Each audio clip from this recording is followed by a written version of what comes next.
Hey, this is Troy Erickson with the Email Marketing and Copywriting Podcast. Today, I'm back with a really special second time guest.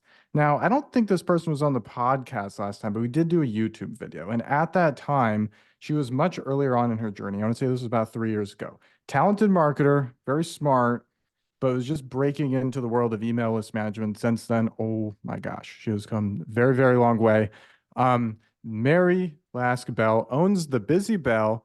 It's a boutique email marketing and list management agency, primarily 7, 8, 9-figure personal brands that she works with. And lately, she has developed something called the RADD method that we're going to get into and talk about, which is like an addition, like an add-on pack to email list management. And it's really, really cool because some of her clients, she's adding like 30, 40, 50 grand a month, literally just from email marketing and using the RAD method. So we're going to talk a little bit more about this and all the cool things that Mary Laskbell is up to. So welcome. Thank you. I feel so special being a second timer. It is true. It is a rare feat. So congrats on that. So for people who maybe didn't see our first talk like 2 or 3 years ago, can you fill everybody in on your journey just in general with marketing and email and how far you've come? Yeah. Um, I mean, back when I had a job, I was in sales and marketing for a fitness brand. And when I went on maternity leave with my first daughter, I was demoted. And so I decided not to go back. And I stayed home Wow. with her for a while with no job. But then COVID hit, and my husband's job temporarily being a couple years, shut down. So we had to very quickly figure out what to do. But I didn't have a daycare option. So I had to figure out, what can I do from home with the skills I have, the experience, the knowledge, and all that, that could help support our family through this, rough patch. And I found copywriting first and email marketing second. And once I found email marketing, it was like, that was it for me. I was in love and just kept investing and doubling down on my skills there. And that was the end of that. Yeah, that's awesome. I love how adversity kind of like, it's great to love what you do, but sometimes the adversity mixed with finding something you do is like the most important thing there because that is super rough. A lot of people will say, "Oh, like, I lost my job, it was rough," but it's like they demoted you on maternity leave, which I don't even know if that's legal. And I then it's like your husband, I know he's in the music industry and like that was one of the worst industries to be in during COVID. So like this was like know. absolutely a difficult time. So, like, what did you do initially during that time? Um, you mean when COVID hit and he lost his Yeah, job? yeah, Yeah, it was really scary. I mean, at first, I think like everybody, it was just disbelief. Like, no, this can't really be happening. And then reality set in, and I just went into, I'm really driven, right? So like, and I'm really resourceful. So something happens, something goes wrong, we go off track, or something fails, or something falls through. I'm very quick to say, okay, that's okay, let it go. What's next? And just go find that thing. And the first thing I found was um, through a website that's kind of like Indeed, but it's specifically for remote and flexible jobs. And I found a job on there for $20 an hour for a functional medicine doctor who lived in Maryland, and I'm in Ohio.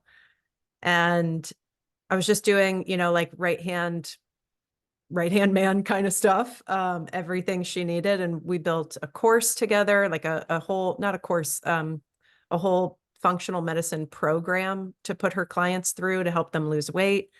Um, and so I got to really see that there was this whole online marketing world and courses and programs and all this money being made on the internet. I was like, I had no idea all of that was out there before I got into this, which I also think is really funny because now it's, my world. Um, so yeah, it was like devastation and um, denial at first. And then very quickly, I can fix this. How do what can I do? Let's figure this out.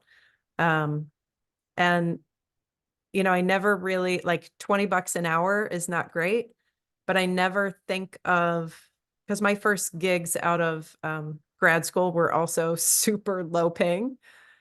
And I never think of it as like the final destination. I'm always like, okay, I'm here to learn a skill. I'm here to get better at something. I'm going to learn and, use this to grow. And, like I said, I got to work with her side by side, growing her business and growing her brand. And I never would have had that experience if I hadn't have taken that opportunity. Yeah, absolutely. And I really like that too because I kind of came up in a similar situation where I had like one premier client who was like, "Hey, you have the reins to pretty much do whatever you want when it comes to marketing because you're just like my right-hand man." So, I honestly think like I've worked with or trained probably close to 1,000 email list managers, and I find the very best ones start in an environment where they have control over so many different things, right? Because it's different than copywriting. You're not just writing copy, you're managing things. You're making sure that email goes out every day, that it's inboxing, that it makes sense, that there's a strategy. You can identify if something breaks and how to fix it. So, out of all those different things, like how did you come to love email and get really good at specifically email and decide to go all in on email? Hmm.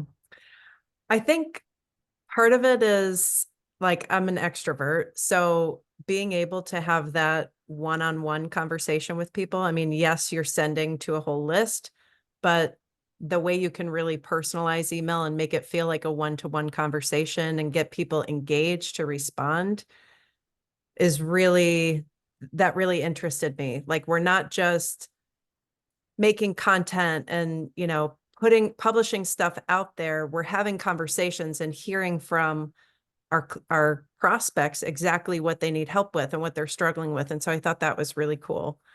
I also loved, I'm a data nerd. So I have a statistician background. So I loved the instant feedback of what's working, and what do people respond to.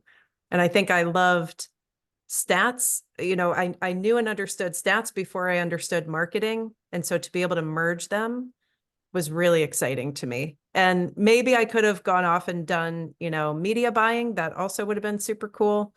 Um, but I don't know. For me, it was email. That was where I first got my taste of, you know, copywriting with statistics. And I just loved it. That was the end. Don't worry, I think you found the right profession. So you kind of hinted at some things there, numbers and reporting. Now, you mentioned the RAD method. It sounds pretty rad, but it sounds like you're also going into that because I know the R is reporting. So if you could talk a little bit about what the RAD method is, that would be perfect. Yeah. So the RAD method is the Busy Bell's, me and my team's approach to email list management, email marketing. And it stands for reporting, automations, daily emails, and deliverability. And those last three, I think, are pretty common among all list managers. Like all list managers are typically doing automations, daily emails, and deliverability. Um, but I discovered that how important the reporting piece was for lots of reasons, which I'll explain in a second. When I was working with a client who had a marketing report and they were tracking stuff with email in a Google sheet. And I was hired as a consultant. So I wasn't necessarily writing the copy. I was the one looking at the numbers and saying, we need to tweak this, we need to double down on that. And I found that I wanted to keep adding to that marketing report. I'm like, okay, we're measuring, day and time of send and subject line and body copy, but I want to know more. Like, what type of email is it? How long is it? Is it a long one or a short one? Is it, all of these different facets? And so I built this really, and it's still growing, um, really robust marketing report that we fill out for all of our clients weekly. And then every week on our team huddle, we're talking about like what's working, what's not, and we're seeing the different angles for different clients, some of them even in the same niches. But like, you can always theorize about what works, and email marketers can always tell you, oh, this template works, or oh, this angle works, or whatever. But I've always said and believed that you don't actually know what works on your list until you test it, because each list is like a living thing. And who's paying attention and who's responding alters what works on your own list, right? So the reporting piece has become key, and it's what we use to even guide our team meetings and talk about what's working and what else can we test. And sometimes in those meetings, just based on the conversation that comes out, I'm like, oh, we need to add a new column to the marketing report because I want to test this, you know? But then it also works really well because one of my clients recently hired us because they had a list manager who was basically sending, not basically, they were sending the same emails for them as they were for another client, Oh just no. slightly tweaked for the audience. And they were really upset about that, as they should be, because, you know, you're paying a lot of good money. You want it to be personal to your brand. And I have found that with the reporting piece of the RAD method, no two clients of ours are getting the same emails because we're making data-driven decisions to decide what we're sending and how we're writing it. And so, you know, if a client has a really developed tone, you know, and brand voice, we're going to discover that and use that. And your emails are not going to be like anybody else's. And your strategy is not going to be like anybody else's, even within our company. Yeah, totally. And honestly, my favorite part of what you said is that the list is like a living, breathing thing. I want you to say it is a living, breathing thing because people on the other side are living and breathing things. And it's funny how that Yes. works. And literally, every person is unique in some way, right? And then when you're talking thousands of people in this audience versus another one, that's why things, something might work. Like there's a lot of marketers out there who say, like, this thing works. But it's not always the exact same thing that's going to work for somebody else. So the numbers and the data, it's so specific to each list. So it's like taking a concept that has been proven to work and then tweaking it based on the Mhm. numbers and the math is really, really important. So that's cool. And I'm glad that you're like very deep into reporting because without that, it's hard to show clients that they're getting results. It's hard to get better results, and it's just hard in general. So Yeah. that sounds pretty rad. Yeah, thank you. I also had clients who were like, they didn't have any idea what the strategy was, either when they were doing it on their own or if they were working with somebody else. And so with the reporting piece, we're able to say the reason we're sending these types of emails is because that's what's making them book calls with you, you know? And so that my clients love to see um, that, you know, that we have a strategy and we're not just write an email, send it, write an email, send it. Like we're really thinking about what's going to work and what's going to get the most out of this list. Yeah, 100%. How much of your time is spent strategizing with the clients versus just, being on your own, looking at the numbers and calling shots? Like how much time is spent coming up with the strategy and maybe like a promo for next week or like the general direction of the business? It probably used to take me longer at this point. And, you know, with the like living document that I have for each client, it's really easy for me to go in and say, okay, appointments dipped here. Let's go see why, what was sent. Okay, let's fix it here. Like I just can see the different numbers that I see tell me exactly where the hole is. And then I know what to fix and tweak. So I jumped on a call. Our team huddle was earlier today, and I jumped on Go High Level for one of our clients about 30 minutes before our team huddle and was able to come to the team huddle and say to my list manager, here's what I'm seeing. Let's double down on this, you know? And same thing, one of my list managers brought, you know, he's keeping the report updated every week. And I said, what's working for that client? And he was like, this angle is really working. And so, and he even explained to me his strategy of, you know, tease it here and then boom, boom, boom with the angle, and it's working. So it used to take me longer, but it really doesn't take that much time now that I know exactly where to look and what I'm looking for. Nice. Yeah, fast implementations. Like the more you do it, the faster and simpler it becomes. And Yeah. you're able to systemize it too.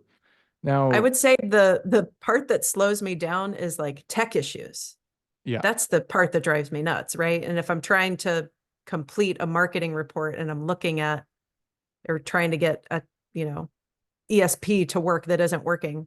That's what takes my time.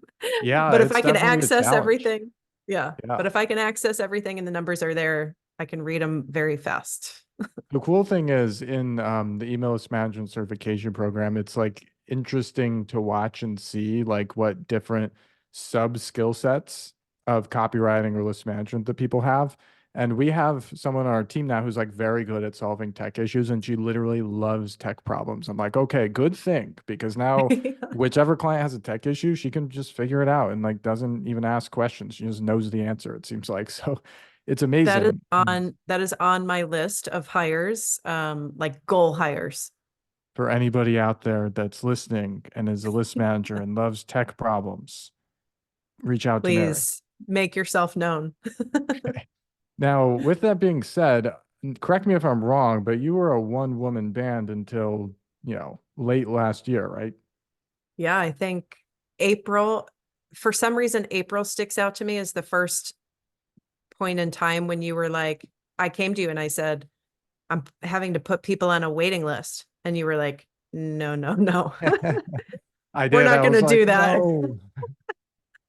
no. Talk to me about how you've grown your team since then. Yeah. So I have 2 email list managers and I have a VA. I'm trying to remember. I think my hires went email list manager first, then a VA, and then the second email list manager. Um, and the first ELM was really good at even helping me figure out what my process is, because you just get so used to clicking all the buttons and doing all the things yourself that it's hard to remember, okay, somebody else has to know how I do it because I might do it different than somebody else, right? Um, and you shared some SOPs with me, which were really helpful.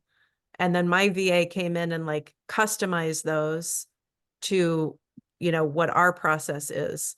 And man, she is a smart woman.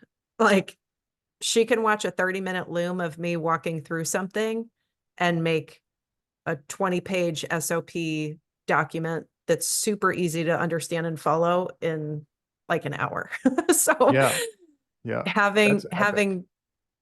having both of those, the list managers who can handle the deliverables and the really strong support of my VA to help extract like my processes out. And she'll see holes that I don't see because I'm not thinking about that kind of stuff. Um, has just been amazing, really helpful, and allowed me to actually have time to like not work during the evenings, not be checking my phone, while I'm putting my kids to bed. I don't even work on the weekends unless there's something I want to work on while they're napping. But it's gotten me to a point where which also lets me be super focused on work when I'm at work and Yes. super, super present with my family when I'm with my family. And so like everybody wins. Everybody wins. Yeah, 100%. That's one thing I've noticed too is like uh, there's something in sports, right? It's like the slower and easier somebody does something, and it's like the more graceful they look. And the beginners are like all they're trying to learn, and they're like all twitchy and fast paced, and business is the same way. It's like the more you can just slow down, it just helps you see things that are like happening almost in slow motion. It's this crazy advantage. The more that you like work early on and then figure out how to like build an SOP, how to get a team, how to get a VA or an EA, an executive assistant to like take some of that stuff off your plate and then just really help you build and scale a business. And not just like for us being email list management companies, but like really any business. So, Yeah. um, have you noticed anything you've helped your clients with that wasn't maybe like directly related to email, but you noticed it and it made a big difference for them, or just maybe a couple pointers in general? Yeah. I mean, I have the email list management side is the main portion of my business, but I also have a consulting side. So there's a lot of things that I see that my clients don't see. Even just having us come in and go through their automations that maybe were built a year or 18 months ago and I'm finding broken links. I'm finding missing subject lines. I'm finding incorrect sender information. So like even just doing an audit yourself every once in a while. I made a reel once where I was like, when was the last time you signed up for your own email list? Because That's if good. it's been a while, go sign up for it, experience the process again. Do the emails get delivered to the inbox? Do they all have subject lines? Is your picture there? Like all the thing, do all the links work? This is stuff that automations are great because they run on autopilot, but I don't like to refer to them as set it and forget it because you still got to come back, make sure things are working, make sure things are optimized, and all of that. But yeah, I found a broken link on a client's website once who was getting like 450,000 unique visitors per month and a broken email link to Oh sign no. up. Yeah. So we found that they fixed it. And within 30 days, we had double the amount of signups that we were getting before. Yeah, it's absolutely wild. Like there's some high level people that I'll talk to and I find like very simple mistakes and like, "Oh my gosh." Like I'm embarrassed. I'm like, "Don't worry, it happens all the time."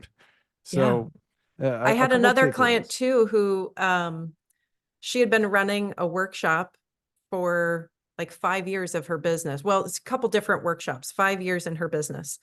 And I worked with her for 30 days. She told me the name of the workshop. And I said, that name doesn't do it justice. Nobody cares about the thing that you said in the title. Let's name it this. So we named it the new thing, like got clear on messaging. I copy chiefed her emails that she wrote, and she broke her record in webinar registrations ever in five Nice. years. Nice. So Yeah, like that's it's super these important. little things, yeah, that when you're so close to it as the business owner, you just can't see it. Yeah. And it's sometimes stuff that my clients are embarrassed about. They're like, I should have seen that. I should have known that. And they almost feel bad. And I'm like, you're just too close to it, you know? Yeah, 100%. It's tough to see that. And honestly, I think I was talking to this to actually my group just yesterday. And I said I think one of the most important skills in general, just like in life, is being able to put yourself in somebody else's shoes and like understand what they're seeing. So being able to just do something as simple as like, okay, I'm gonna pretend I am myself 5 years ago and I'm going to go to this website and I'm going to see if it makes sense to me with a very like newbie lens that I'm looking through compared to where I am now. And I'm going to opt in and I'm just going to go through the sequence and see if it makes sense. Is it appealing to me? Is it attractive to me? Am I going to book a call? Am I going to buy? And just making notes of these things can make a massive, massive difference. So, like, this is the Yeah. key that I'm talking about. This is like what separates like the great email list managers and marketers and just like overall successful business people and consultants versus like the average. And I tell a lot of people this too, like the difference between paying people like me and you, like, 5, 10 grand, depending on the project, and like paying 2 to 3 grand, like, sure, maybe you save a couple of bucks up front with the cheaper person, but at the end of the month, what does that cost you? Because a lot of times it's 5 figures or more. And I think you're worth every penny. I think I'm good Thank too, you. but we're here to talk about you, and I think that you're crushing it. So, Thank you. um, Can I say too, to yes. add to that, because there's a level of skill and, intelligence and all that and drive, but I also love the game. Oh This is yes. so fun to me. And I've hired people who did not think that this was the most fun and awesome thing that you could do for money. And they procrastinate and they don't turn in the best work and they don't even like edit their work before they hand it over. And you could just tell the difference. And so, finding somebody who actually really loves this game too and loves email marketing, I think is worth the investment too. Yeah, 100%. Now, do you think that people they just get tired of their work, or do you think they maybe have like a money block if they start, doing too well and they subconsciously kind of slip back to their old ways? What are your thoughts on like mental blocks? Well, where I've seen this recently, it has been because they're just not doing what they're aligned to do. And they know that people make money copywriting. They know that people make money doing email list management. And so they're trying to force themselves to be a copywriter or force themselves to be a list manager. And if you don't love it, it's not going to be, it's not going to make you the money that it's making other people. That's my opinion. Nice. Yeah. Now kind of going into like a little fun part. What are a couple of maybe one or two controversial opinions you have that most people would disagree with, but you're like, I stand by my opinion. Oh my gosh, I know you're really good at this in your marketing, and I always feel like I'm not that controversial, but um, well, I'll give you this one because I'm right in the middle of it right now. And like biohacking is really big. It's like getting bigger and everybody's talking about biohacking. And I'm working with a video editor too, and he makes reels for me. And I told him, I was like, I want this to be the hook. And that is something along the lines of, I gave him a couple different options, but it's like, um, biohacking is not just cold plunging and breath work. Like that would be one hook. Or this is the one biohacking technique that everyone should be doing and nobody's talking about. And that is a liver cleanse. I am on this is day 4 of a 5-day fasted liver cleanse. And it's been amazing. And so I guess if that's controversial is like biohacking is not just cold plunging and breath work. No, that makes sense though, because like that is also like your expertise, like not just email. So, for those who don't know, like, can you talk a little bit about like your experience in breath work and like that industry? Yeah. So, I've been into Reiki and yoga and meditation and breath work, for about 15 years now. And, it's just part of who I am. And it's helped me a lot with personal development. Um, it's helped me a lot with like overcoming adversity and failures. Um, it's helped me heal my physical body, my mental state, just all kinds of things. And so I'm a big proponent of maybe you would, self-care, big proponent of self-care, self-development, meditation, breath work, all of that. Um, and biohacking. But I think, like the popular things that people are doing right now, they're not really understanding that there's other ways to biohack your body. And even in just these 4 days, like my face looks different, my teeth are whiter, my skin is different, and I'm not even done yet. And so I think that people are missing out on a huge opportunity by kind of ignoring that piece of the puzzle. So, what exactly are you doing over the last 5 days? You're fasting? Yeah, so there are liquid enzymes that you can take that are packed with nutrition. And so I've been just feeding my body um, these liquid enzymes. They've been fermented for 3 years. Like it's a bunch of superfoods fermented for 3 years. So it's really nourishing for the body. So I haven't been hungry. Um, Usually if I'm hungry, it's like right about the time that I'm ready for my next dose. And we started with an intestinal cleanse on days 1 and 2, and then days 3 and 4 have been the liver cleanse. And so,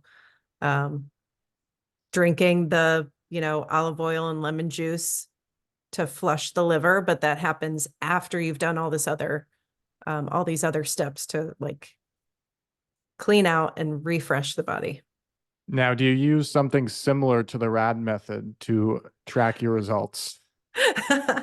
Well, my coach, who's also my friend, who has been doing this also for 15 years, um, I'm sort of like documenting my process in voice memos back and forth with her, um, which has been really cool. But she's really big on the science behind it and um, sharing that with me. And so like I'll share something that I'm experiencing physically, mentally, or emotionally through this process. And she's like, that's because blah, blah, blah. And she goes into the science. And I'm like, oh man, that's wild. So not quite reporting method like RAD method, but definitely I am processing a lot and journaling what's happening and sharing with her. And um, definitely like, yeah, there's process to it for me, not Yeah. just like wing it, you know?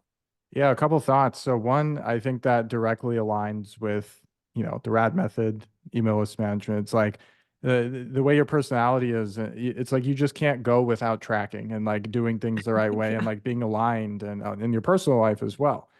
Second thing is, it's actually really interesting because I enjoy biohacking, and my wife Julia, for those of you that don't know, is like very into it. Like she's done everything from a bikini competition, which by the way is very bad for you, all the way up to like all kinds of different diets and like nutritional regimens and things like that. And last night we were on a walk downtown St. Pete, and we walked past this biohacking place. I kid you not, this was yesterday, and they had all of like the cool, toys there and all like the different IV drips and the different bikes and different things to like that you can do and like tubs you can get in. And I looked at it and I was like, where's the reporting? Like I've Mm. done programs like biohacks in Miami, and also there's that one was like 9 grand. It was like full on. Oh, The wow. best one that I've found that like most people can do is about $300 to start. It's called Viome. And they track your results right away. They tell you exactly what you're deficient in and what that might mean for your body. And then they send you custom supplements. So Oh, yeah. I think it's really cool. And I Yeah. literally just walked past the place yesterday and had the same thought as you, where I was like, this just looks like a bunch of fun toys and not actual biohacking. Yeah. Yeah. It's funny because I mentioned, we were talking about just like the health of Americans overall has really changed in the last 40 years, 50 years.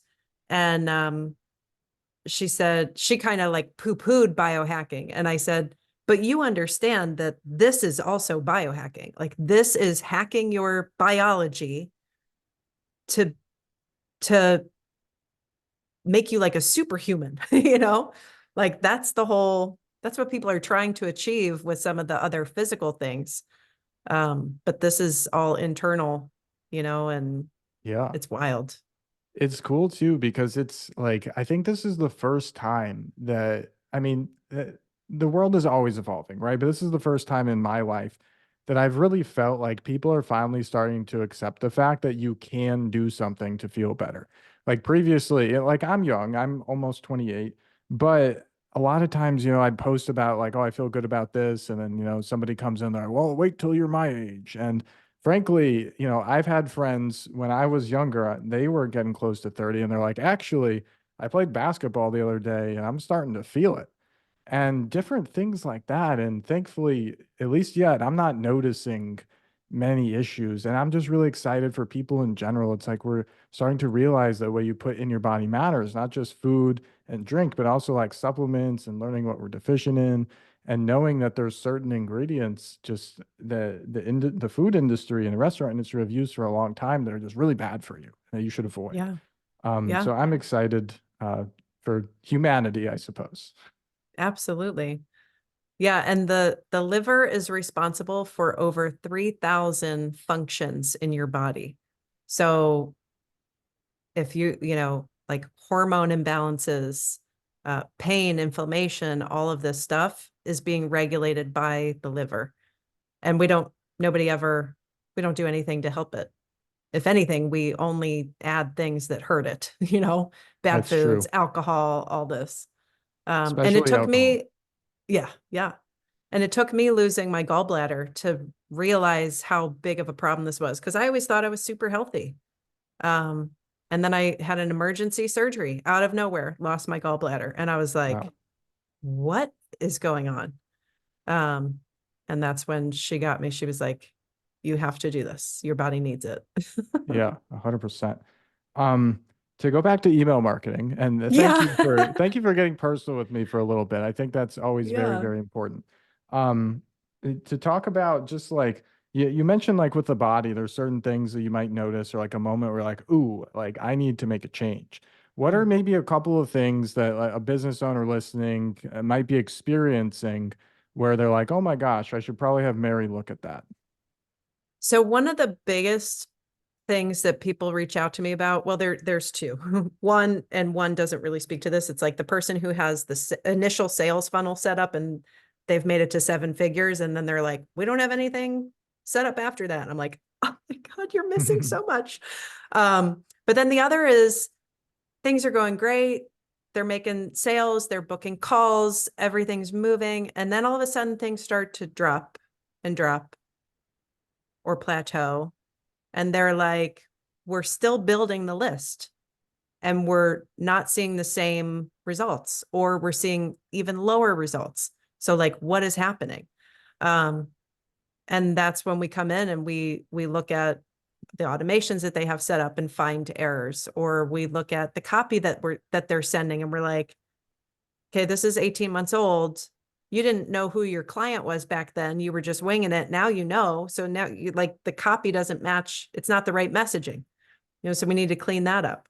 Or even deliverability issues, right? Like, especially with the changes that just happened, especially if you see some drops now in open rates, in calls booked, in all of that kind of stuff that would tell you that your list is engaged and seeing your emails. If you see a drop, you might have a deliverability issue. And that's something that, we can fix. For sure. Yeah. And it's only going to get worse until like June, as of right now, at least, unless Google changes anything. June is when they're fully going to start blocking people, or at least sending you to spam if you don't, have DMARC set up, if you're not authenticated correctly. And I did my best. I'm sure you saw it right before February 1st. I promoted like crazy this masterclass I did, but like most people, they don't take action until there's a big problem. So Oh, yeah. that's really, really important. So if you are seeing any of those issues, or you think, you know what, like, I just want my email looked at, where is the best place where people can contact you, Barry?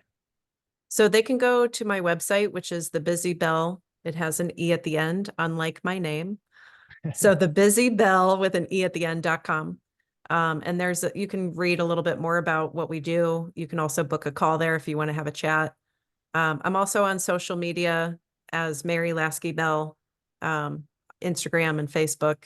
I always just say, if you send me a friend request on Facebook, shoot me a DM and say, I heard you on Troy's podcast, because I get hundreds of requests and I don't even look at them all.